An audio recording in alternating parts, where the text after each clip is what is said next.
नमस्कार एवरीवन। आज का अपना क्लास स्टार्ट करते हैं। नाउ एक आज का अपना क्लास स्टार्ट करें उससे पहले कुछ इंपॉर्टेंट चीज बताना चाहता हूँ, विच इज कि अब से इस पॉइंट से लेके अपना क्लास 10th के लिए एंड क्लास 11th के लेक्चर्स अलग अलग रिकॉर्ड करने वाला हूँ, राइट? बिकॉज अब तक जो चीजें थी वो एकदम सारी की सारी सेम सेम टॉपिक्स थे, वर्ड बाय वर्ड सेम चीजें थी, राइट? पर अब से क्या होता है ना, अभी भी काफी चीजें सेम आपको देखने को मिलेगी, बट 10th क्लास के अंदर थोड़ा सिलेबस कम रहता है। कुछ चीजें जो कि 11th में है वो 10th में नहीं है। कुछ पैराग्राफ जो कि सेम है बट कुछ लाइंस हो सकता है 10th क्लास में नहीं हो। टॉपिक का सीक्वेंस 10th क्लास में अलग होता है। तो इन रीजंस की वजह से अब से 10th के लेक्चर्स अलग करने वाला हूँ, 11th के लेक्चर्स अलग करने वाला हूँ, ताकि कोई भी कंफ्यूजन नहीं रहे किसी को भी, राइट? चलो, तो ये बता के अभी अपना क्लास स्टार्ट करते हैं। आज ये वाला 11th क्लास के लेक्चर है of course, and lecture number ये 4 है, चैप्टर नंबर 2 का, राइट? इस क्लास से अपने को स्टार्ट करने के सेकेंडरी मार्केट्स क्या होते हैं वो अपने को डिस्कस करना स्टार्ट करना है, क्योंकि नाउ प्राइमरी मार्केट इससे पहले हमने कंप्लीट कर लिया। Primary market was like a major chunk of this chapter, जो कि हमने कंप्लीट किया ना। अभी अपने को सेकेंडरी मार्केट स्टार्ट करना है। सेकेंडरी मार्केट क्या होता है, आई थिंक अब तक तुमको मीनिंग पता चल गया होगा सेकेंडरी मार्केट का, बिकॉज हमने काफी बार डिस्कस कर लिया है। बट स्टिल एक बार वापस रिपीट कर देता हूँ सेकेंडरी मार्केट क्या होता है, right? उससे पहले एक बार प्राइमरी मार्केट को ब्रीफली समझते हैं, बिकॉज सेकेंडरी मार्केट उससे कनेक्टेड रहता है। प्राइमरी मार्केट में क्या होता है, कंपनी आती है, अपना सिक्योरिटी इशू करती है, और तुम उसके बदले में कंपनी को पैसे देते हो। नाउ प्राइमरी मार्केट में जो तुमको सिक्योरिटी मिला है, उस सिक्योरिटी को बाद में यदि तुमको बेचना है या फिर उसका तुमको सेलिंग करना है, जो भी तुमको करना है, राइट? बेचना है, खरीदना, ये करना है ऑलरेडी इशूड सिक्योरिटी का, तो वो होएगा तुम्हारा सेकेंडरी मार्केट में। समझा तुमको क्या? प्राइमरी मार्केट में एक बार सिक्योरिटी कंपनी ने इशू कर दिया, उसके बाद में इन्वेस्टर लोग आपस में क्या कर सकते हैं, उसका बाइंग एंड सेलिंग कर सकते हैं। वो सब कहाँ रहेगा? सेकेंडरी मार्केट के अंदर। थोड़ा एग्जांपल के थ्रू समझते हैं। लेट्स से कि ये प्राइमरी मार्केट है एंड ये अपना सेकेंडरी मार्केट है। प्राइमरी मार्केट में एक कंपनी आया, कंपनी का नाम ले लेते हैं। अभी रिसेंटली एसबीआई कैपिटल का एक आईपीओ आया था। एसबीआई कैपिटल करके एक कंपनी है, राइट? तो इसका भी आईपीओ आया, तो इसने प्राइमरी मार्केट में अपने शेयर्स इशू किए। लेट्स से इसने शेयर्स किए, एक इन्वेस्टर ए को अपने शेयर्स इशू किए। इन्वेस्टर ए को इसने 100 शेयर्स इशू किए आईपीओ के अंदर। डन। ये हो गया किसका? तो प्राइमरी मार्केट का पार्ट, जहां पे कंपनी इन्वॉल्व रहती है। ना सेकेंडरी मार्केट में क्या रहता है, जो इशूअर रहता है, कंपनी रहेगा, उसका कोई भी रोल नहीं रहता। यहाँ पे इन्वेस्टर लोग ही आपस में क्या करते हैं, बाइंग एंड सेलिंग करते हैं। लेट्स से कि सेकेंडरी मार्केट के अंदर इन्वेस्टर इसको अपने शेयर्स बेचने, किसी भी रीजन से बेचने हो सकते हैं। या तो इसको पैसे की रिक्वायरमेंट है, इसके लिए इसको बेचने हैं, या फिर इसको लगता है कि अभी इस कंपनी के अंदर बहुत ज्यादा स्कोप नहीं है फ्यूचर में इसका, तो इसके लिए इसको शेयर्स बेचना है। कुछ भी रीजन हो सकता है। तो यदि इसको शेयर बेचना है तो कहाँ पे बेचेगा? सेकेंडरी मार्केट में शेयर बेचेगा, ठीक है? तो जो इन्वेस्टर ए रहेगा, उसको अपने शेयर्स बेचने हैं, ठीक है? एंड लेट्स से किसको बेच रहा है? इन्वेस्टर बी को बेच रहा है। इन्वेस्टर बी को बेच रहा है। इन्वेस्टर बी क्यों खरीद रहा है? बिकॉज इन्वेस्टर बी को लगता है कि पहली बात तो इन्वेस्टर बी के पास पैसे है, इसके लिए खरीद रहा है। दूसरा, इन्वेस्टर बी को लगता है कि this is a company, this is a good company, ये अभी फ्यूचर के अंदर ग्रोथ करने वाली है करके, इसके लिए ये क्या कर रहा है? शेयर्स खरीद रहा है, राइट? तो ये दोनों आपस में क्या कर रहे हैं? ये ट्रांजेक्शन कर रहे हैं। तो ये किसका पार्ट रहेगा? सेकेंडरी मार्केट का पार्ट रहेगा। इस तरीके से सेकेंडरी मार्केट में ट्रांजेक्शन होते हैं। प्राइमरी मार्केट में इशूअर एंड इन्वेस्टर के बीच में ट्रांजेक्शन हो रहा है अपना। सेकेंडरी मार्केट में इन्वेस्टर एंड इन्वेस्टर के बीच में ट्रांजेक्शन होता है, जहां पे एक पार्टी क्या कर रहा है? सेल कर रहा है, तो दूसरा पार्टी क्या कर रहा है? बाई कर रहा है, शेयर्स को क्या कर रहा है? बाई कर रहा है। इस तरीके से सेकेंडरी मार्केट काम करता है। आई होप तुमको एब्सोल्युटली क्लियर रहेगा। अब एक बार देख लेते हैं ये सेकेंडरी मार्केट के बारे में बुक में क्या लिखा है। First of all secondary market का मीनिंग बता रहा है। तो secondary market refers to market where securities are traded after being initially offered to public in the primary market or listed on the stock exchange। एक बार security को हमने primary market में issue कर दिया, उसके बाद में जो उसका ट्रेडिंग रहेगा, that will happen secondary market. Majority of trading in security market is carried out in the secondary market. Of course ये बात है, ज्यादातर ट्रेडिंग सेकेंडरी मार्केट में होती है। क्यों? क्योंकि प्राइमरी मार्केट में सिर्फ एक बार ट्रांजेक्शन होता है, जहाँ पे इशूअर ने शेयर इशू कर दिया, काम खत्म। सेकेंडरी मार्केट में चीजों के ट्रांजेक्शन बार बार होता है। मेरे पास कुछ शेयर्स थे, मैंने किसी और पर से बेचे, वो किसी और को बेच रहा है, वो किसी और को बेच रहा है, इस तरीके से चलता ही रहता है करके, राइट? तो सेकेंडरी मार्केट में बहुत ट्रांजेक्शन होते हैं। आज के टाइम पे यदि मैं बोलता हूँ, आप रिलायंस के 10 शेयर खरीद रहे हो या फिर टीसीएस के 5 शेयर्स खरीद रहे हो, तो all these transactions are happening in secondary market, because ये शेयर्स तो बहुत पहले कंपनी ने इशू कर दिए। अभी जो हम इसका बाइंग एंड सेलिंग करते हैं, that all happens in secondary market. It is a market where seller and buyer meet directly, and the issuer does not meet the investor as it is listed securities that are bought and sold करके। यहाँ पे क्या बोलते हैं, देखो buyer and seller directly meet कर, देखो ये बायर रहेगा, ये सेलर रहेगा, ये डायरेक्टली मीट करते हैं सेकेंडरी मार्केट में। इश्यूअर का यहाँ पे कोई काम नहीं होता। बिकॉज ये क्या रहेगा, लिस्टेड सिक्योरिटी का सिंपल सा मतलब यही है कि एक बार कंपनी का आईपीओ वगैरह आ गया ना, फिर वो सिक्योरिटी क्या स्टॉक एक्सचेंज पे लिस्ट हो जाती है। लिस्ट होने का मतलब है कि अभी स्टॉक एक्सचेंज पे जाके आप उसका बाइंग एंड सेलिंग कर सकते हो, बस इसका इतना ही मतलब है। Secondary market comprise of equity market and debt market, this is important. Secondary market में तुम्हारा क्या रहेगा, इक्विटी मार्केट रहेगा एंड डेट मार्केट रहेगा। देखो ना, एक बात ध्यान सुनो, जब भी मैंने प्राइमरी मार्केट को डिस्कस किया है वगैरह करके, राइट, जैसे प्राइमरी मार्केट में जो भी तुम्हारा प्राइवेट प्लेसमेंट था, आईपीओ, एफपीओ, राइट इशू, इन सब के केस में हमने हर बार बोला प्राइमरी मार्केट का मतलब होता है जब भी न्यू सिक्योरिटी इशू होता है। कभी हमने ये नहीं बोला कि जब भी न्यू शेयर इशू होता है, हमेशा हमने क्या बोला, जब भी न्यू सिक्योरिटी इशू रहेगा that would B part of primary market. ना सिक्योरिटी वर्ड का, ये सिक्योरिटी वर्ड जो एक ब्रॉड वर्ड है जिसके अंदर तुम्हारा equity shares, bonds, debentures, treasury bills, commercial paper, ये सारी चीजें आ जाती है, राइट। तो ये सारी चीजें क्या रहती है, पार्ट रहती है प्राइमरी मार्केट का, जब तुम उसको न्यू इश्यू करते हो करके, राइट। एंड जब इनका ट्रेडिंग बाद में होता है, एक बार इशू कर दिया उसके बाद में जो इसका ट्रेडिंग रहेगा, ये कहाँ पे रहेगा, सेकेंडरी मार्केट में रहेगा। तो बस यही चीज बोल रहा है कि primary market and secondary market दोनों के अंदर ही equity market and debt market आते हैं, राइट। इक्विटी मार्केट में ऑफ कोर्स इक्विटी शेयर्स का बाइंग एंड सेलिंग रहेगा, एंड डेट मार्केट में किसका, bonds, debentures, commercial paper, certificate of deposit, treasury bills, इन सब का बाइंग एंड सेलिंग रहता है डेट मार्केट के अंदर। आई होप तुमको क्लैरिटी मिला होगा। बट जनरली जब भी हम देखो एग्जांपल वगैरह लेते हैं, यहाँ पे भी हमने एग्जांपल लिया, तो मोस्टली हम शेयर्स का ही डिस्कस करते हैं, बिकॉज आप लोगों को शेयर्स के साथ ज्यादा कंफर्ट है, शेयर्स के बारे में आप ज्यादा सुनते हो, इसके लिए अंडरस्टैंडिंग पॉइंट ऑफ व्यू से हम हर बार शेयर का एग्जाम्पल लेते हैं। बट प्राइमरी मार्केट और सेकेंडरी मार्केट दोनों के अंदर ही आपका equity market and debt market दोनों कवर होता है। डन, चलो नाउ आगे चलते हैं। What is the role of secondary market, secondary market का रोल क्या है, कुछ सेकेंडरी मार्केट बहुत इंपॉर्टेंट फंक्शंस परफॉर्म करता है, वन बाय वन उनको देखते हैं। पहले एक बार बुक से रीड करता हूँ फिर आपको एक्सप्लेन करता हूँ। For general investors, the secondary market provides an efficient platform for trading of his securities. For the management of the company, secondary, पहले देखो, जनरल इन्वेस्टर मतलब हम लोगों के लिए क्या हेल्प करता है कि जब भी हमको अपनी सिक्योरिटी को बेचना रहेगा या फिर हमको कोई भी सिक्योरिटी खरीदना रहेगा, तो हम ये सेकेंडरी मार्केट में जाके कर सकते हैं। तो जनरल इन्वेस्टर हम लोगों के लिए बेनिफिट है, जब भी आप किसी कोई भी सिक्योरिटी खरीदना है या बेचना है तो आप ये काम कर सकते हो ना। फिर for management of the company, उसके लिए क्या हेल्प करता है, वैसे तो मैंने बोला था आपको कि एक बार प्राइमरी मार्केट में कंपनी ने अपना सिक्योरिटी इशू कर दिया फिर उसका काम खत्म हो जाता है। बट कंपनी ने एक बार प्राइमरी मार्केट में सिक्योरिटी इशू कर दिया, उसके बाद भी सेकेंडरी मार्केट उसके लिए थोड़ा इंपॉर्टेंट रहता है। क्यों रहता है, बिकॉज उससे अपने कुछ इंपॉर्टेंट चीजें पता चलती है कंपनी को। क्या क्या पता चलता है, let's see. Secondary market for company के लिए देखते हैं, कंपनी के लिए सेकेंडरी मार्केट क्यों यूजफुल है। Secondary equity market serves as a monitoring and control conduit by facilitating value enhancing control activity, enabling implementation of incentive based management contracts, and aggregating information via price discovery that guides the management decision। Main तो यहाँ पे दो चीजें तुमको सीखना है करके, पहला तो incentive based management contracts and दूसरा प्राइस डिस्कवरी वाला, राइट ना। पहले प्राइस डिस्कवरी वाला इसको समझाता हूँ। एक बार कंपनी ने अपना जब शेयर इशू करती है आईपीओ वगैरह के अंदर, ठीक है, तो उस टाइम पे उसका कुछ प्राइस रहता है, जैसे कि हमने मीशो की केस स्टडी में देखा था कि जब कंपनी ने अपना आईपीओ लेके आया था, उस टाइम पे उसका शेयर प्राइस था 111 रुपए, क्या था, 111 रुपए था। फिर अभी के टाइम पे तुम उसका शेयर प्राइस देखो, करीब करीब 190 रुपए के आसपास चल रहा होगा, ठीक है। तो ये जो 190 रुपए प्राइस डिसाइड हो रहा है, ये 190 रुपए में जो शेयर का बाइंग एंड सेलिंग हो रहा है, ये कहाँ पे होता है, सेकेंडरी मार्केट में होता है। सेकेंडरी मार्केट से पता चलता है कि आज के टाइम पे हमारे शेयर का प्राइस क्या चल रहा है, right now.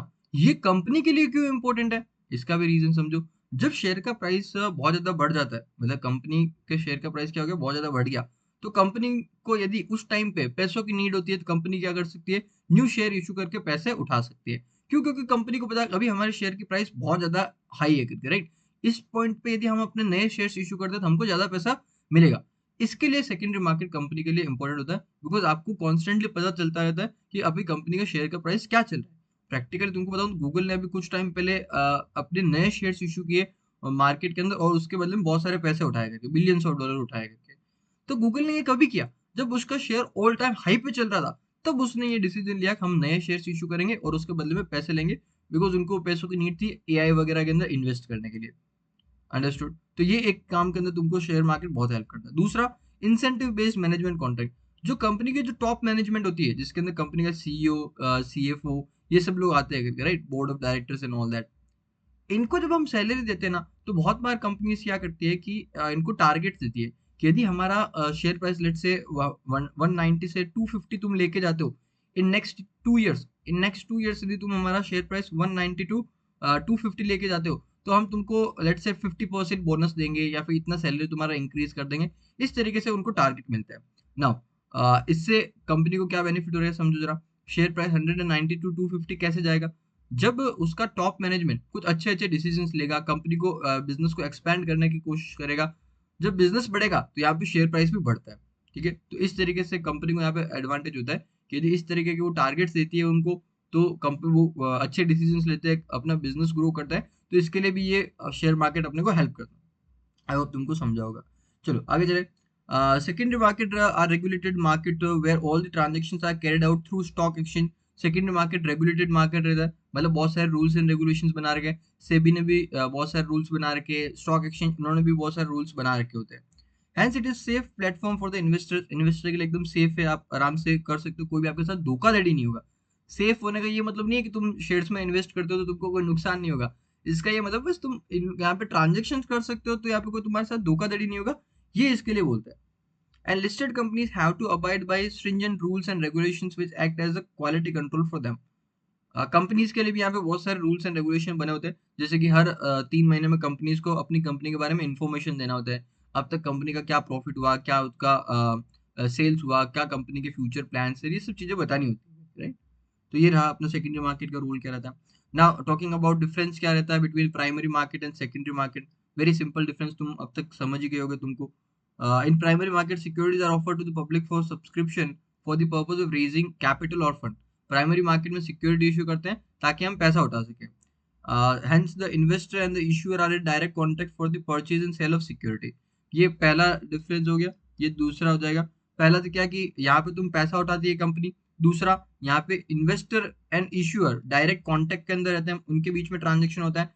Secondary market is an equity trading platform. यहाँ पे सिक्योरिटी इशू होते हैं to raise the money. Secondary market जबकि क्या होता है, is just trading venue. Trading venue का मतलब जहाँ पे सिर्फ बाइंग एंड सेलिंग होता है, राइट। कंपनी के पास में कुछ पैसा नहीं जाता। In this happen among the existing or pre-issue existing investors. This happens among already existing or pre-issued securities are trading among investors. Here only the investors are in contact with each other। दूसरा क्या हो गया, सिर्फ और सिर्फ investors आपस में contact करते हैं, राइट। ये देखो हमने एग्जांपल लिया भी था ना, यहाँ पे अपना इन्वेस्टर एंड इश्यूअर ट्रांजेक्शन कर रहे हैं, यहाँ पे सिर्फ इन्वेस्टर्स ट्रांजेक्शन कर रहे हैं। डन। चलो और भी कुछ बोलता है क्या। सेकेंडरी मार्केट को इधर भी दिस इज लाइक इंपॉर्टेंट तो नहीं बोलूंगा, बट लाइन है जो तुमको पता होना चाहिए क्या लिखा है बुक के अंदर। अगेन इंपॉर्टेंट नहीं है, प्रैक्टिकल पॉइंट ऑफ से। सेकेंडरी मार्केट तुम्हारा या तो क्या हो सकता है, एक ऑक्शन मार्केट हो सकता है या फिर डीलर मार्केट हो सकता है, राइट। क्या, एक तो ऑक्शन मार्केट और एक डीलर मार्केट। ऑक्शन मार्केट तुम्हारा क्या रहेगा, which is going to be your stock exchange. Stock exchange is part of auction market and over the counter OTC market जिसको हम बोलते हैं is a part of dealer market. क्या होता है थोड़ा सा समझा देता हूँ ना। सेकेंडरी मार्केट के अंदर तुमको जब ट्रांजेक्शन करना हो तो तुम्हारे पास दो ऑप्शन होते हैं। पहला ऑप्शन तो क्या होता है कि तुम किसी भी स्टॉक एक्सचेंज, इंडिया के अंदर कितने स्टॉक एक्सचेंज है, सिर्फ दो, एनएससी एंड बीएससी। ये national stock exchange and Bombay stock exchange. India में सिर्फ दो ही स्टॉक एक्सचेंज है। तो यहाँ पे एक तो तुम शेयर्स का बाइंग एंड सेलिंग कर सकते हो, सिक्योरिटी का बाइंग एंड सेलिंग कर सकते हो। दूसरा, एक तो स्टॉक एक्सचेंज, दूसरा है तुम्हारे पास ओटीसी मार्केट। दूसरा क्या है अपने पास, ओटीसी मार्केट, जहाँ पे तुम शेयर्स का या फिर सिक्योरिटीज का बाइंग एंड सेलिंग कर सकते हो। स्टॉक एक्सचेंज में तो सारा ट्रांजैक्शन क्या होता है, इलेक्ट्रॉनिकली होता है। सारी चीजें यहाँ पे क्या होती है, रेगुलेटेड रहती है करके। एंड ज्यादातर शेयर्स के केस में ट्रांजैक्शन स्टॉक एक्सचेंज के अंदर ही होते हैं, राइट। ओटीसी मार्केट जहाँ पे भी तुम ये ट्रांजैक्शन कर सकते हो, यहाँ पे बेसिकली क्या रहता है, एक रहेगा इन्वेस्टर जिसको कुछ तो बाई या फिर सेल करना रहेगा। दूसरे साइड में क्या रहेगा, डीलर रहता है। डीलर कौन रहता है, जनरली बैंक्स रहते हैं। डीलर कौन रहेगा, जनरली बैंक्स है, फाइनेंशियल इंस्टीट्यूशन, ये डीलर रहती है। इनके साथ में तुम ऑफलाइन ट्रांजेक्शन कर सकते हो। समझा तुमको क्या बोला मैंने।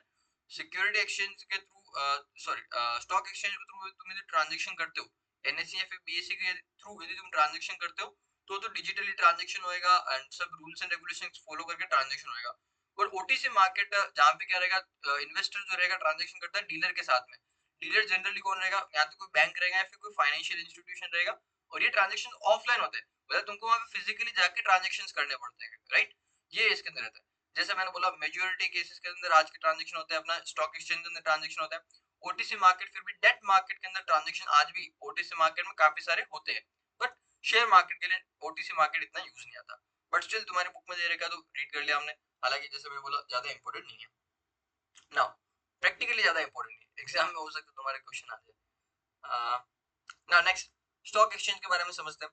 What is the role of stock exchange, जैसे मैंने बोला सेकेंडरी मार्केट में सबसे इंपॉर्टेंट तो स्टॉक एक्सचेंज है। इसके लिए देखो स्टॉक एक्सचेंज को ज्यादा डिटेल में बता रहा है, करेक्ट, ओटीसी को कोई डिस्कस नहीं कर रहा, सिर्फ stock over the counter market को कोई डिस्कस नहीं कर रहा, स्टॉक एक्सचेंज को यहाँ पर डिस्कस कर रहा है।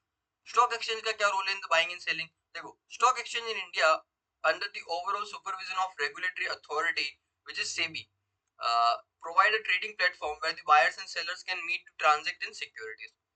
जो अपने स्टॉक एक्सचेंज है इंडिया के अंदर एनएससी एंड बीएससी, ये पहली बात तो बोलता है कि अपना सेबी के अंडर आते हैं, मतलब कि सेबी जो है अपना securities exchange board of India, ये रूल्स एंड रेगुलेशंस बनाता है कि किस तरीके से स्टॉक एक्सचेंज वगैरह काम करेंगे, क्या उनको रूल्स वगैरह फॉलो करने हैं, राइट, पहली चीज तो ये। फिर दूसरा, ये आपको stock exchange trading platform provide करते हैं बाइंग एंड सेलिंग के लिए, बस और कुछ नहीं। The trading platform provided by NSE is an electronic, मतलब इलेक्ट्रॉनिक ट्रेडिंग प्लेटफॉर्म है, मतलब आज के टाइम पे डिजिटली बाइंग एंड सेलिंग होता है। पहले के टाइम पे तुमको फिजिकली स्टॉक एक्सचेंज में जाना पड़ता था एंड वहां पे उसका सिक्योरिटीज का बाइंग एंड सेलिंग होता था। आज के टाइम पे उसकी नीड नहीं है। There is no need for buyers and sellers to meet physical location to trade. They can trade through computerized trading screens available with the NSE trading member or internet-based trading facility provided by the trading member of NSE। दो option है आपके पास trade करने के। पहला जो कि आज के टाइम पे ये वाला ऑप्शन इंटरनेट बेस्ड ट्रेडिंग वाला, जो कि आज के टाइम पे ज्यादातर सब लोग यूज करते हैं, कि आप ही क्या करते हो, किसी भी स्टॉक ब्रोकर का एंजल वन, जीरोधा, अब स्टॉक्स ग्रो, किसी का भी एक ऐप डाउनलोड किया एंड तुम खुद से ही शेयर्स का बाइंग एंड सेलिंग करते हो उस ऐप को यूज करके। पहला ये तरीका। दूसरा जो कि आज से करीब 10-15 साल पहले यूज होता था, जहां पे तुम क्या करते थे, तुम्हारा जो ब्रोकर होता था उसको कॉल लगाते थे और बोलते थे रिलायंस के 10 शेयर खरीद ले भाई, टीसीएस के 5 शेयर खरीद ले भाई, या फिर विप्रो के तुम्हारे पास शेयर है तो उसको थोड़ा बेच दे भाई। इस तरीके से पहले तुम कॉल लगा के उसको तुम बोलते हो। देन ये तुम देखोगे वो मूवी अपना वुल्फ ऑफ वॉल स्ट्रीट करके मूवी है करके स्टॉक एक्सचेंज के बारे में, तुम देखोगे तो उसके अंदर वो यही करते रहते हैं, कॉल पे बातें करते थे कि इतना शेयर खरीदो, इतना शेयर बेचो, दैट्स ऑल देयर गेम, ठीक है। इवन वो भी अपना मूवी क्या नाम है, द बिग शॉट, उसके अंदर भी सेम चीज है, राइट। एज अ इन्वेस्टर तुमको देखना चाहिए वो, एज अ फाइनेंस स्टूडेंट तुमको देखना चाहिए, बहुत कुछ सीखने को मिलता है। What is demutualization of stock exchange? Now, moving on to the next topic. Demutualization क्या होता है एंड demutualization mutualized exchange से डिफरेंट कैसे है, दोनों को एक साथ में समझाता हूँ करके। देखो पहले के टाइम पे क्या हुआ करता था कि जो अपने स्टॉक एक्सचेंज हुआ करते थे, स्पेशली बॉम्बे स्टॉक एक्सचेंज की बात करता हूँ, तो वहां पे उसका जो ओनरशिप था, उसका जो मैनेजमेंट था एंड उसका जो ट्रेडिंग करने का जो राइट्स था, ये सारा का सारा किसके पास में था, स्टॉक ब्रोकर के पास में था। मतलब कि स्टॉक ब्रोकर, ट्रेडिंग मेंबर्स, वही क्या होते थे, स्टॉक एक्सचेंज के मालिक होते थे, वही इस पूरा रूल्स एंड रेगुलेशन बनाते थे एंड बाइंग एंड सेलिंग करना ये भी उन्हीं का काम होता था।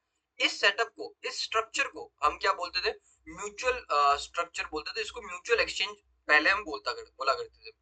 बट आज के टाइम पे वो स्ट्रक्चर नहीं, आज कौन सा स्ट्रक्चर हम फॉलो करते हैं, डीम्यूचुअलाइज्ड स्ट्रक्चर फॉलो करते हैं, जिसका क्या मतलब है, हमने ओनरशिप, मैनेजमेंट एंड ट्रेडिंग, इन तीनों को अलग अलग कर दिया। आज के टाइम पे स्टॉक एक्सचेंज दोनों एनएससी एंड बीएससी, इसका ओनरशिप किसके पास में, जो उस कंपनी के शेयर होल्डर थे उनके पास में उसका ओनरशिप है, राइट। यदि आप भी उन कंपनी के शेयर परचेज करते हो तो आप भी उस कंपनी के छोटे से हिस्से के ओनर बन जाओगे करके, तो ओनरशिप अलग किया हमने। फिर उसका जो मैनेजमेंट राइट है, आज के टाइम पे मैनेजमेंट कौन करता है, उस कंपनी के जो सीईओ है, उस कंपनी के जो सीएफओ है, उस कंपनी के जो बोर्ड ऑफ डायरेक्टर्स है, ये लोग मिलकर कंपनी का मैनेजमेंट करते हैं। एंड फिर जो ट्रेडिंग कौन करता है, ट्रेडिंग आज भी हम इन्वेस्टर लोग ब्रोकर के थ्रू ट्रेडिंग करते हैं, तो ब्रोकर का आज भी ट्रेडिंग के अंदर बहुत रोल है, राइट। तो इस तरीके से हमने तीन चीजों को अलग अलग कर दिया इन द कॉन्सेप्ट ऑफ डीम्यूचुअलाइजेशन, ठीक है। पहले वाला सिस्टम समझा, आज वाला सिस्टम समझा।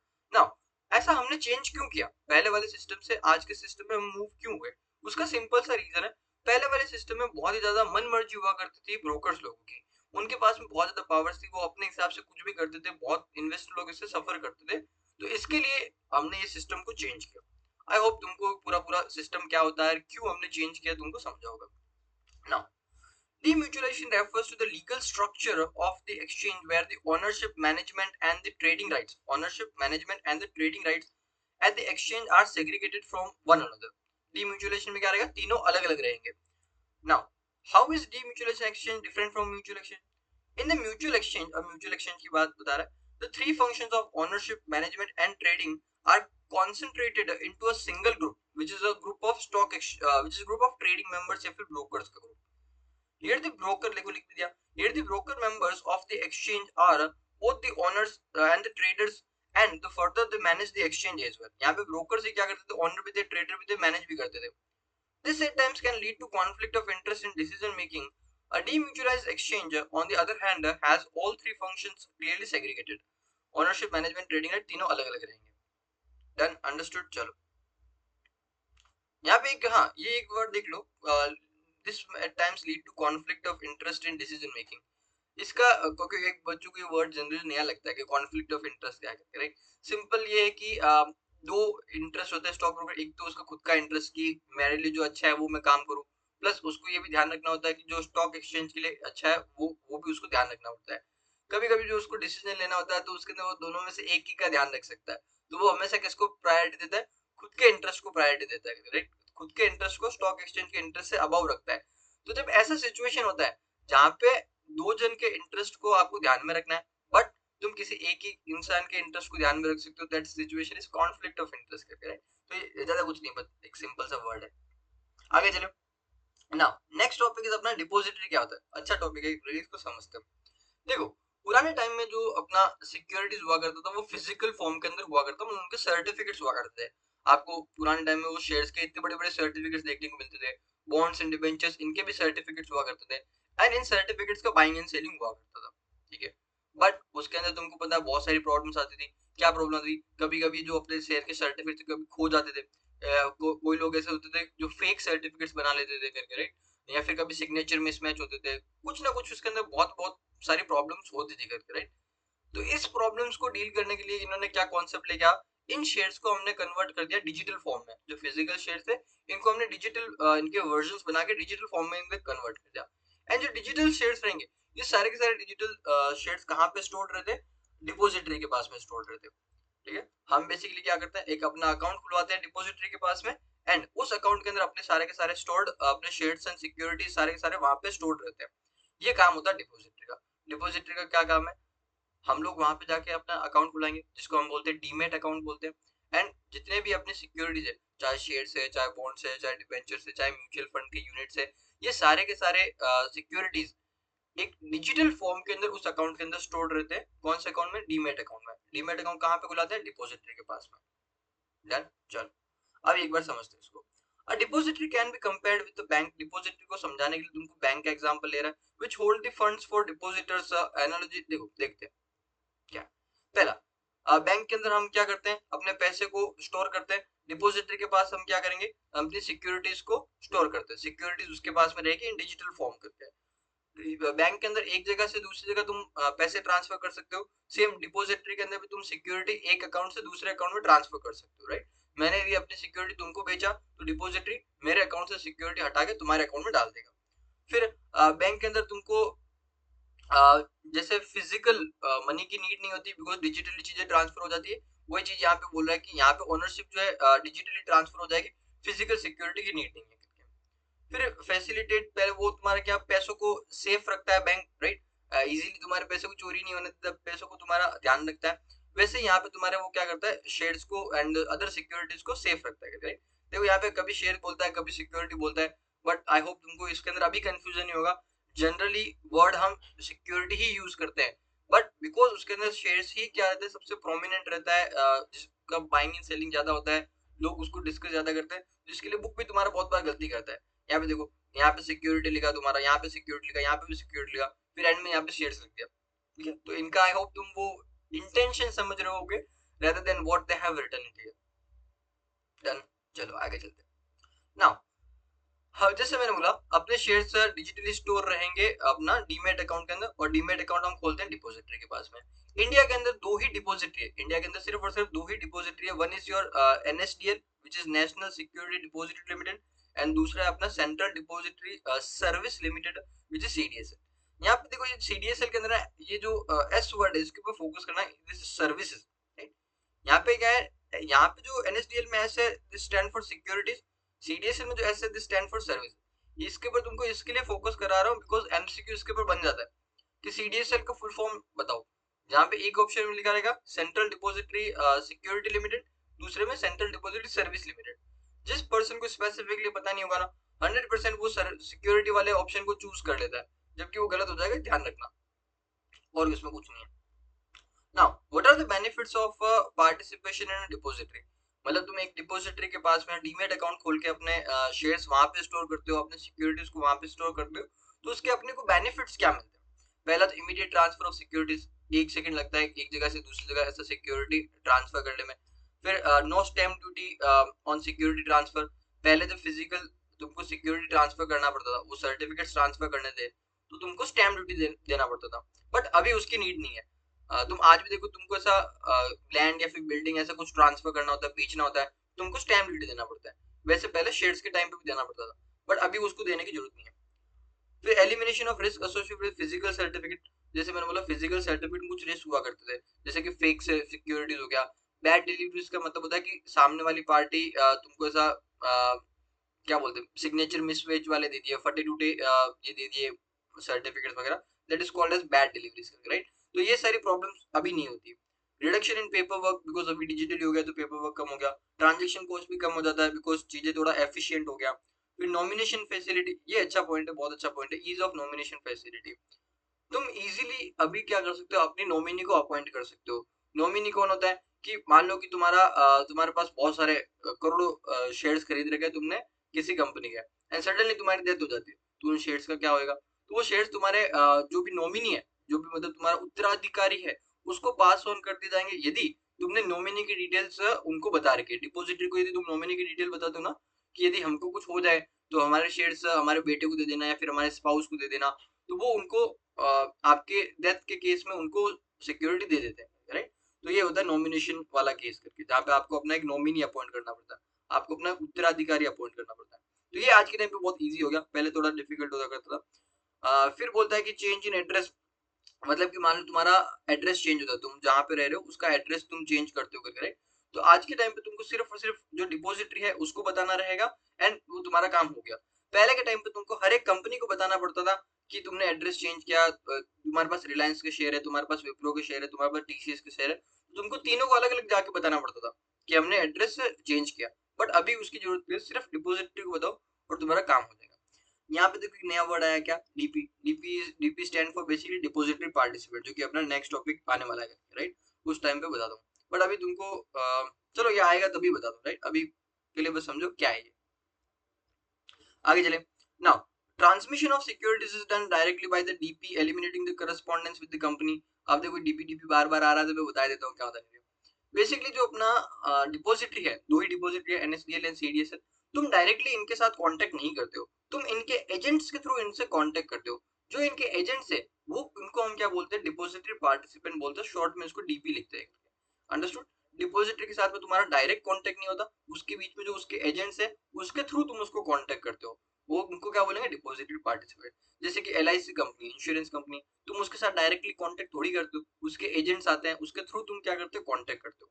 वैसा वाला सीन है यहाँ पे, राइट? ये तुमको हेल्प करते हैं किस तरीके से डीमैट अकाउंट खोलना है, किस तरीके से तुमको नॉमिनी फॉर्म भरना है, या फिर और भी बहुत सारी चीजें करनी है, तो इन सब के अंदर तुमको ये डिपॉजिटरी पार्टिसिपेंट हेल्प करते हैं, राइट? तो नेक्स्ट क्या बोलता है, transmission is security directly done by DP eliminating correspondence with the company.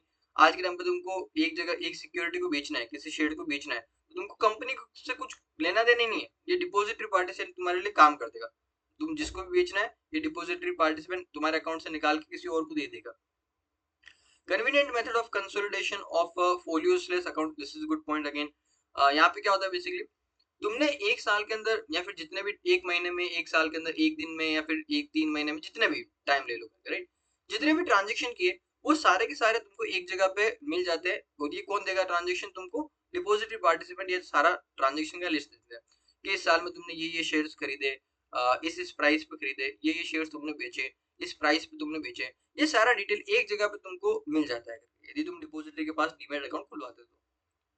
Then holding investment in equity, debt instrument and government securities in single account, ठीक है, ये वाला पॉइंट अलग है, ये वाला नीचे एक और पॉइंट है, नेक्स्ट पॉइंट है, करके ना यहाँ पे बुलेट पॉइंट इन्होंने दे नहीं रखा क्या बोलता है कि यहाँ पे जितने भी तुम्हारे सिक्योरिटीज है, चाहे इक्विटी हो, चाहे डेट हो, चाहे गवर्नमेंट सिक्योरिटी हो, ये सारे तुम सिंगल अकाउंट के अंदर रख सकते हो, right.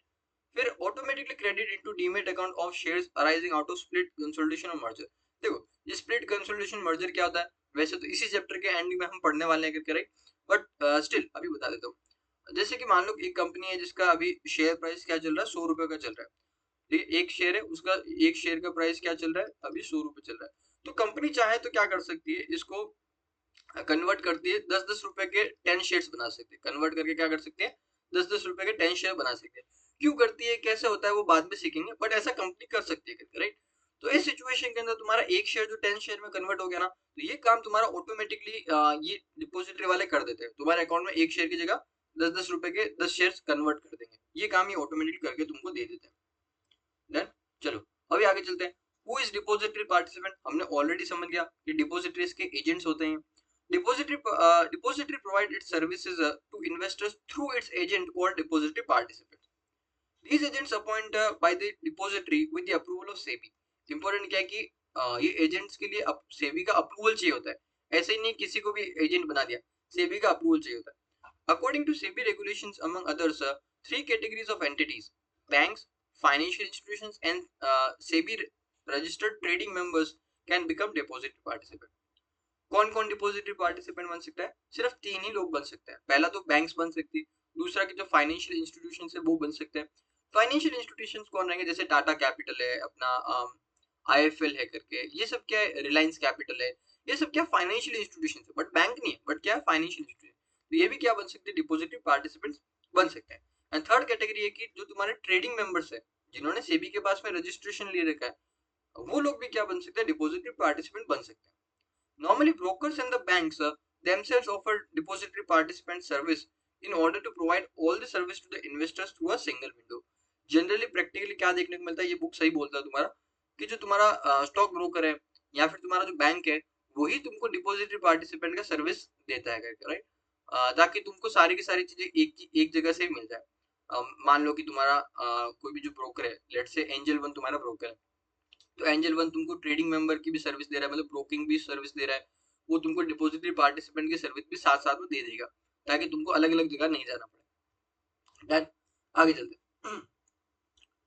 Does one need to keep minimum balance in the of securities in the DP account, मतलब क्या है कि तुमको ऐसा कुछ रूल है क्या कि मिनिमम इतनी सिक्योरिटीज तो हमारे अकाउंट में होनी चाहिए, तो ऑफ कोर्स ऐसा कोई रूल नहीं है।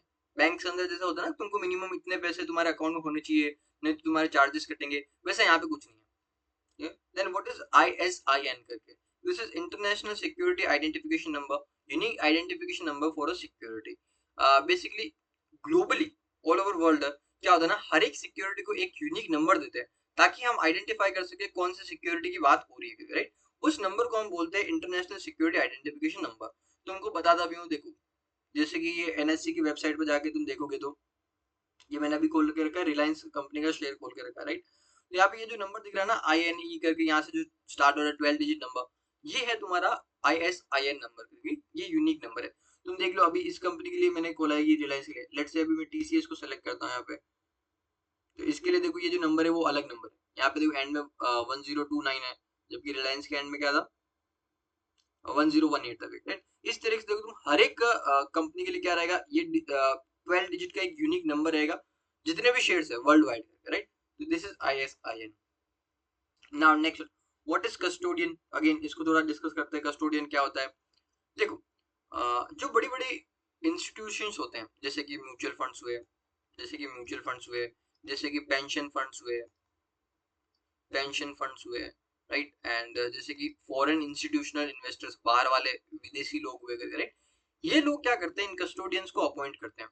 कस्टोडियंस लोग करते क्या है, इनके बिहाफ पे सिक्योरिटीज वगैरह का ध्यान रखते हैं करके, इनको सेफ रखते हैं करके, जो भी सिक्योरिटी से रिलेटेड इनको हेल्प चाहिए इन लोगों को, तो वो प्रोवाइड करते हैं करके, क्योंकि बहुत बड़े बड़े ट्रांजेक्शन करते हैं, फॉर्मेलिटीज वगैरह काम करने का इनको दे रखा है कस्टोडियंस को।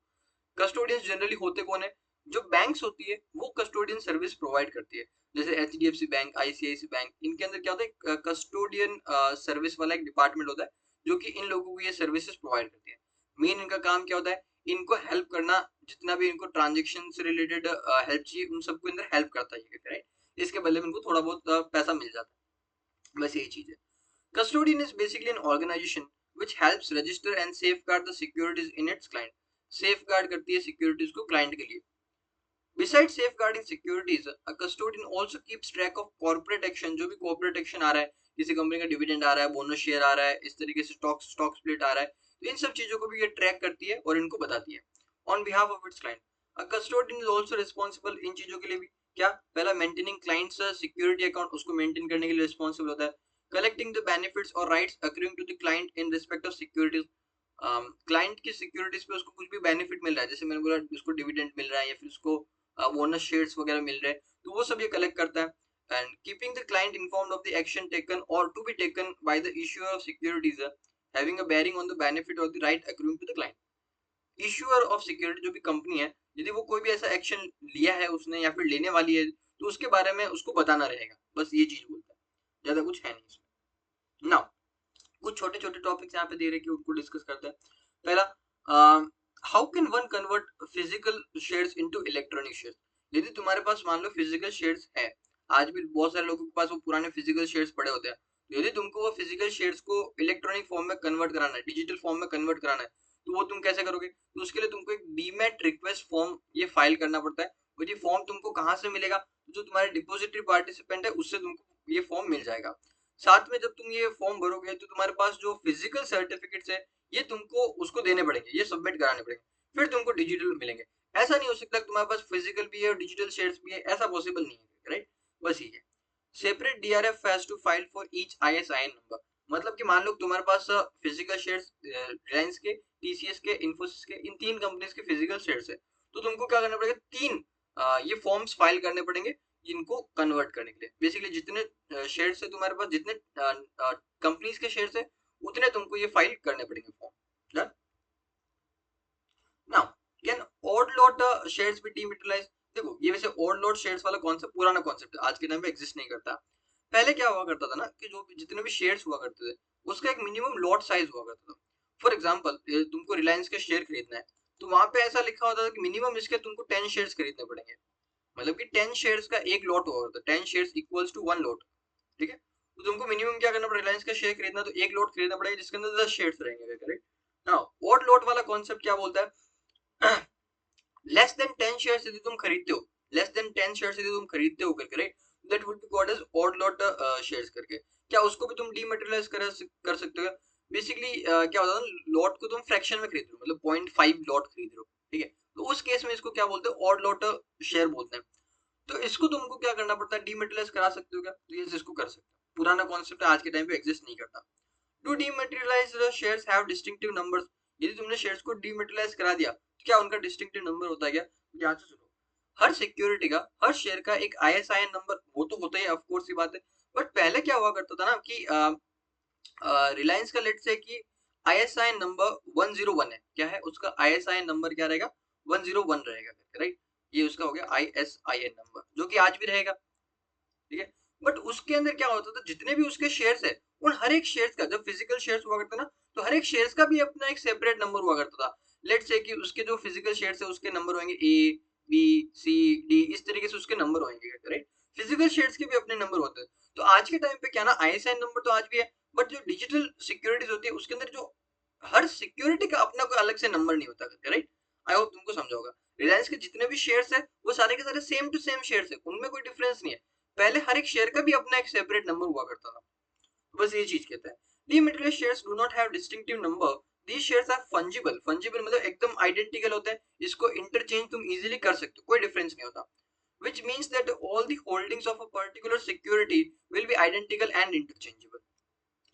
Can electronic holdings be converted into physical certificates?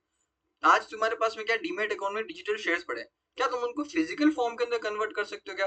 Practically तो कोई करता नहीं है, बट करना चाहो तो तुम कर सकते हो. उसके लिए तुमको क्या करना पड़ेगा? रीमेट रिक्वेस्ट फॉर्म ये फाइल करना पड़ेगा. अगेन ये भी तुम्हारे डिपॉजिटरी पार्टिसिपेंट के पास में फॉर्म अवेलेबल होता है, उसके बाद जाके तुम फाइल कर सकते हो और अपने शेयर्स को डिजिटल टू फिजिकल फॉर्म में कन्वर्ट करा सकते हो. कोई नहीं कराता इसको, बट स्टिल तुम्हारी बुक में दिया था, हमने इसको डिस्कस किया. आगे चलते हैं. Can one dematerialize his debt instruments, mutual funds, units, and government securities in his demat account? Basically बोल रहा है कि शेयर्स का तो हमने डिस्कस किया है, इसके अलावा जो डेट इंस्ट्रूमेंट जैसे बॉन्ड्स है, डिबेंचर्स है, म्यूचुअल फंड यूनिट्स है, गवर्नमेंट सिक्योरिटी जैसे ट्रेजरी बिल्स, कमर्शियल पेपर, क्या इन सबको भी हम डीमेटेरियलाइज करके डीमेट अकाउंट में रख सकते हैं क्या? ऑफ कोर्स रख सकते हैं। यस, तुम ये कर सकते हो। जैसे मैंने बोला, डीमेट अकाउंट में सिर्फ शेयर्स नहीं होते, ये सब चीजों को भी डिजिटली स्टोर करते हैं ना। आज की क्लास में बस 2-3 टॉपिक और लेते हैं, फिर इसको अपना खत्म करते हैं। 2-3 टॉपिक मतलब छोटे वाले टॉपिक, बस इतना ही मेरे को बताना है आज की क्लास में, ठीक है ना। इनके अंदर ज्यादा टाइम नहीं लगेगा। What is screen based trading? What is screen based trading, क्या होता है इसको जरा समझते हैं। देखो, जैसा मैंने बोला कि पहले के टाइम पे क्या हुआ करता था, सारे के सारे ट्रांजेक्शन फिजिकल ट्रांजेक्शन हुआ थे। I am talking about 1990s करके, राइट। उस टाइम पे सब ट्रांजेक्शन फिजिकल हुआ करते थे। फिजिकल सिक्योरिटीज का बाइंग एंड सेलिंग होता था। आपको स्टॉक एक्सचेंज में जाना पड़ता था, चिल्ला चिल्ला के क्या करना पड़ता था, शेयर्स वगैरह बेचने पड़ते थे। फिर बाद में जब एनएससी आया, तो एनएससी ने क्या किया कि ऐसा डिजिटल प्लेटफॉर्म लेके आया कि अब से ट्रांजेक्शन तुम क्या कर सकते हो, स्टॉक ब्रोकर अपने कंप्यूटर पे बैठ के ऐसे ट्रांजेक्शन कर सकते हैं, राइट। तो उसको हमने बोला क्या, स्क्रीन बेस्ड ट्रेडिंग। क्या बोला, स्क्रीन बेस्ड ट्रेडिंग। अब तुमको कंप्यूटर पे बैठ के तुमको यदि स्क्रीन बेस्ड ट्रेडिंग करना है, तो इसके लिए तुमको एक सॉफ्टवेयर भी चाहिएगा। तो वो जो सॉफ्टवेयर एनएससी लेके आया, उसका सॉफ्टवेयर का नाम था नीट। नीट का मतलब होता है national exchange for automated trading. ये सॉफ्टवेयर लेके आया जिसको यूज करके तुम कंप्यूटर पे बैठ के बाइंग एंड सेलिंग कर सकते हो। तुमको फिजिकली कहीं पे भी जाने की जरूरत नहीं है, राइट। तो ये यहाँ पे बात कर रहा है कि स्क्रीन बेस्ड ट्रेडिंग का मतलब क्या है। स्क्रीन बेस्ड ट्रेडिंग, जो ब्रोकर रहेगा कंप्यूटर पे बैठ के ही ट्रेडिंग कर सकता है, उसके लिए जो सॉफ्टवेयर यूज करता है that will be called NEAT. Done, चलो। The trading on the stock exchange in India used to take place through open outcry, without use of information technology for immediate matching और recording of trades करके, right. पहले क्या होता था, open outcry system use करते थे। मतलब जो मैंने बोला, फिजिकली जाते थे, वो जो शेयर मार्केट होता था, वहां पे अंदर जाएंगे और फिजिकली चिल्लाएंगे जोर जोर से, ये शेयर ले लो, ये शेयर मेरे को खरीदना है, इस तरीके से चिल्लाते थे। तो उसको हम बोलते थे open outcry system. This was time consuming and inefficient. कौन सा बात कर रहा है, ओपन आउटक्राई सिस्टम। ये बहुत टाइम कंज्यूमिंग और इनएफिशिएंट था, ऑफ कोर्स था ये। This impose limit on trading volumes and efficiency. मतलब कि ट्रेडिंग वॉल्यूम का मतलब है कितना number of buying and selling कर सकते हो, कितने सिक्योरिटीज का बाइंग एंड सेलिंग कर सकते हो, उसका एक लिमिट होता था। क्योंकि फिजिकली तुम कितना बेचोगे खरीदोगे, बट डिजिटली खरीदना बेचना तो कितना भी करो, बट पुराने वाले सिस्टम पे लिमिट हुआ करता था। एफिशिएंसी भी वहां पे बहुत कम था। In order to provide efficiency, liquidity and transparency, NSE introduced a nationwide online fully automated screen-based trading system. Screen-based trading system लेगा where members can punch in their into the computer the quantities of a security and price at which they would like to transact, and transaction is executed as soon as matching sell or the buy order from the counterparty is found, right। तो जब NSC बना करके 1995 में something कुछ NSC बना था करके, उस टाइम पे इन्होंने स्क्रीन बेस्ड ट्रेडिंग सिस्टम लेके आया, बोला कि डिजिटली अभी क्या कर सकते हो, तुम ट्रांजेक्शन कर सकते हो, बस इतना ही चीज है। देखो, मैं तुमको ना एक बताता हूँ, ये जर्नी बताता हूँ तुमको, क्योंकि बार बार अपना डिस्कशन आता रहता है ना, तो तुमको कंफ्यूजन नहीं होना चाहिए। तो पहला फेज था, 3 फेजेस के अंदर अपना ट्रेडिंग इवॉल्व हुआ करके, राइट। 3 फेजेस में ट्रेडिंग इवॉल्व हुआ। पहला जो फेज था that was open outcry system. Open outcry system, जहां पे क्या होता था, लोग फिजिकली स्टॉक एक्सचेंज में जाते थे, फिजिकल सिक्योरिटीज हुआ करती थी उस टाइम पे, और लोग चिल्ला चिल्ला के अपने सिक्योरिटीज को बेचते थे और खरीदते थे। जैसे सब्जी मंडी हुआ करती थी ना, वैसे वैसे वहां पे जाके शेयर्स वगैरह बेचे जाते थे, खरीदे जाते थे। That was first phase, I am talking about 1990s era. फिर जब एनएसए आया, उसके बाद से लेके अप अंटिल 2016-17 तक जो फेज चला, वो था अपना ये वाला स्क्रीन बेस्ड ट्रेडिंग सिस्टम वाला, स्क्रीन बेस्ड ट्रेडिंग सिस्टम वाला। जहां पे यदि आपको सिक्योरिटी वगैरह खरीदने, तो डिजिटली यहाँ पे बाइंग एंड सेलिंग रहेगा। बट जो इन्वेस्टर होता था, वो खुद से बाइंग एंड सेलिंग नहीं कर सकता था। इन्वेस्टर को ब्रोकर को कॉल करना पड़ता था और उसको बताना पड़ता था मेरे को 10 शेयर उसके चाहिए, 5 शेयर इसके बेच दे, इस तरीके से उसको बताना पड़ता था। एंड ब्रोकर वो जो नीट वाला जो सिस्टम है उसको यूज करके शेयर्स को परचेज या फिर सेल करता था। This was second phase. आज के टाइम पे जो थर्ड फेज, वो इंटरनेट बेस्ड ट्रेडिंग, जिसको मैं बोलता हूँ आईबीटी, इंटरनेट बेस्ड ट्रेडिंग, जहां पे बेसिकली क्या, इन्वेस्टर लोग खुद से क्या कर सकते हैं, सिक्योरिटीज को बाय एंड सेल कर सकते हैं। ये ब्रोकरेज ऐप को यूज करेंगे एंड खुद से बाइंग एंड सेलिंग कर सकते हैं। ये 3 फेज के अंदर ये अपना पूरा ट्रेडिंग वाला सिस्टम इवॉल्व हुआ, राइट। अभी हम किसकी बात करें, सेकंड वाले सिस्टम की बात करें ना। स्क्रीन बेस्ड ट्रेडिंग सिस्टम तुमको डिजिटली करना है, तो उसके लिए तुमको जो नीट वाला जो सॉफ्टवेयर था, जो कि एनएससी लेके आया था, उसको यूज करना पड़ता था। NSC is the first exchange in the world to use satellite communication technology for trading. Its trading system called a National Exchange for Automated Trading is a state-of-art client-server-based application. NSC ने जो अपना ये NEET लेके आया था, ये satellite communication technology को use करता था इलेक्ट्रॉनिक ट्रांजेक्शन्स करने के लिए. At the server end, all the trading information is stored in an in-memory database to achieve minimum response time and maximum system availability for the user. सारा का सारा data एक सर्वर के अंदर स्टोर करते थे. Its uptime record of 99.7%. Uptime का मतलब क्या होता है? देखिए जब शेयर मार्केट चल रहा होता है राइट 9:30 टू 3:30 जब शेयर मार्केट चल रहा होता है उस टाइम पे कितने टाइम तक वो शेयर अपना सॉफ्टवेयर अवेलेबल रहता है. तो 99.7% टाइम वो सॉफ्टवेयर अवेलेबल रहेगा, उसको यूज करके बाइंग एंड सेलिंग कर सकते हो.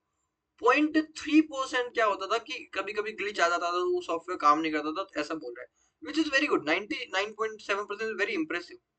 For all trades entered into neat system, there is a uniform response time of less than 1 second. तुम जैसे उसके अंदर कुछ भी ऑर्डर एंटर करते हो ना, लेस देन 1 सेकंड के अंदर वो तुम्हारा ऑर्डर एंटर हो जाता, तुमको कंफर्मेशन वगैरह मिल जाता था. इतना फास्ट है ये. How to place order with the broker? You may go to the broker's office or place an order on your phone, internet, SMS, or as defined in the model agreement, which the clients need to enter into with his or her broker. Basically, किसी भी broker को तुम जब use करते हो, ठीक है, तो उसके साथ तुम्हारा एक अग्रीमेंट होता है एंड उसके अंदर लिखा होता है किस तरीके से तुम ऑर्डर वगैरह प्लेस करते हो. जैसे मेरे पास 3 फेजेस के अंदर इन्वॉल्व हुए. पहले के टाइम पे तुम ऑर्डर देते थे, ब्रोकर जाता था फिजिकली शेयर्स को तुम्हारा खरीदता या बेचता था. फिर जो सेकंड फेज था जहाँ पे क्या तुम उसको कॉल करके ऑर्डर देते थे और वो तुम्हारे लिए शेयर्स बेचता है खरीदता था. आज के टाइम पे टेक्नोलॉजी इतना एडवांस हो गया कि उसने एक अपना ब्रोकर ने अपना ऐप बना रखा है. उस ऐप को यूज करके तुम खुद ही बाइंग एंड सेलिंग कर सकते हो, राइट. तो इस तरीके से तुम ऑर्डर प्लेस कर सकते हो. How does an investor get access to internet based trading? Internet based trading कौन सा है? जो थर्ड फेज ऑफ ट्रेडिंग है, जहाँ पे ऐप को यूज करके तुम बाइंग एंड सेलिंग करते हो, उसकी बात करें. There are many brokers of NSE who provide internet-based trading facility to clients. Internet-based trading enables an investor to buy and sell securities through internet. मतलब क्या इन्वेस्टर को अनेबल करता है कि वो बाय एंड सेल कर सकता है सिक्योरिटी यूजिंग इंटरनेट, और वो अपने कंप्यूटर के थ्रू या फिर अपने मोबाइल फोन के थ्रू अपने घर बैठे इसको क्या कर सकता है, एक्सेस कर सकता है. The investor need to get in touch with the NSE broker providing the service to avail the internet-based trading. Investor is provided with the username and the password with which he can log into the broker's website and place his order. Only on such login will the broker accept the order for the security reason. तुमको आज के time पे क्या करना, उसकी website पे जाओ या फिर उसका ऐप डाउनलोड कर लो. तुम्हारे पास तुम्हारे खुद की लॉगिन एंड पासवर्ड डिटेल्स रहेगा, उसको यूज करो, एंटर करो एंड ऑर्डर प्लेस करो. ये होता है तुम्हारा इंटरनेट बेस्ड ट्रेडिंग, जो कि आज के टाइम पे फॉलो करते हैं हम. Then next, what are the other means of the trading? ठीक है. While personally meeting the broker and placing the order and the order and phone trading have been in existence for the time. मतलब personally मिलके order देना या फिर phone पे order देना पहले की बात है. Nowadays brokers allow trading through SMS as well. ये SMS करके भी तुम उसको बाइंग एंड सेलिंग कर सकते हो. अगेन ये भी पुरानी बात ही है. Again, there are security measures like using registered phone number, cell number, password, and identification through security question. यदि एसएमएस वगैरह के थ्रू तुम उसको करते हो ना कि ऑर्डर देते हो बाइंग एंड सेलिंग का, तो तुमसे कुछ चेक करेगा. तुम्हारा रजिस्टर्ड नंबर के थ्रू मैसेज आना चाहिए, फिर तुमको हो सकता है कुछ सिक्योरिटी क्वेश्चन पूछे. बट अगेन ये भी पुराने तरीके, आज के टाइम पे इंटरनेट बेस्ड ट्रेडिंग होता है, राइट. तो आज की क्लास के लिए इतना रखते हैं. नेक्स्ट क्लास के अंदर हम ये कॉन्ट्रैक्ट नोट वाला एक कॉन्सेप्ट समझते करके क्या होता है करके ये. एंड कॉन्ट्रैक्ट नोट से भी ज्यादा इंपॉर्टेंट अपने को नेक्स्ट क्लास के अंदर ये जो ये कुछ छोटे छोटे टॉपिक्स वो समझने रहेंगे. ब्रोकरेज कितना चार्ज कर सकते हो, रजिस्टर्ड ब्रोकर क्या होते हैं, ये सब चीजें अपने को समझना रहेगा. ये नेक्स्ट क्लास में समझेंगे. आज की क्लास के लिए इतना ही. See you in the next class.